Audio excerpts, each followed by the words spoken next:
And Moab revolted against Israel after the death of Ahab. Ahijah fell through the lattice of his upper room in Shomeron, and was injured, and sent messengers and said to them, Go, inquire of Beelzebub, the mighty one of Ekron, if I shall recover from this injury. But a messenger of Yahweh spoke to Eliah the Tishbite, Rise up, go up to meet the messengers of the sovereign of Shomeron, and say to them, Is it because there is no Elohim in Israel that you are going to inquire of Beelzebub, the mighty one of Ekron? So therefore thus said Yahweh, You are not going to get out of the bed to which you have gone up, for you shall certainly die. And Elihu went. And the messengers returned to him, and he said to them, Why have you come back? And they said to him, A man came up to meet us and said to us, Go, return to the sovereign who sent you, and say to him, Thus said Yahweh, Is it because there is no Elohim in Israel that you are sending to inquire of Beelzebub, the mighty one of Ekron?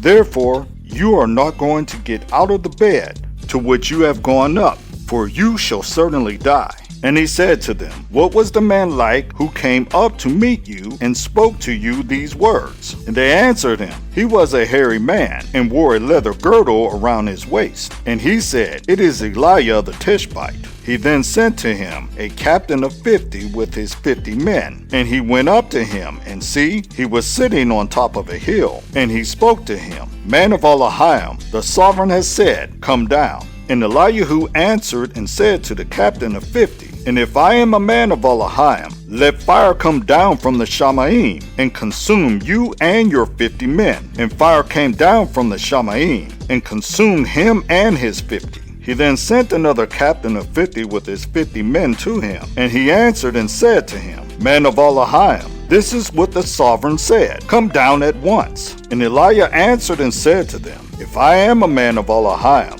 let fire come down from the Shamaim and consume you and your 50 men. And the fire of Elohim came down from the Shamaim and consumed him and his 50. Again, he sent a third captain of 50 with his 50 men. And the third captain of 50 went up and came and fell on his knees before Elihu and pleaded with him and said to him, Man of Elohim, please let my life and the life of these 50 servants of yours be precious in your eyes. See, fire has come down from the Shamaim and burned up the first 2 captains of 50s with their 50s. But let my life be precious in your eyes. And the messenger of Yahweh said to Elihu, Go down with him, do not be afraid of him. So he rose up and went down with him to the sovereign, and spoke to him, Thus said Yahweh, Because you have sent messengers to inquire of Beelzebub, the mighty one of Ekron. Is it because there is no Elohim in Israel to inquire of his word? Therefore you are not going to get out of the bed to which you have gone up, for you shall certainly die. And he died according to the word of Yahweh which Elihu had spoken. And Yahuram reigned in his place, in the 2nd year of Yahuram, son of Jehoshaphat, sovereign of Yehudah, for he had no son. And the rest of the acts of Ahijah, which he did, are they not written in the book of the annals of the sovereigns of Israel?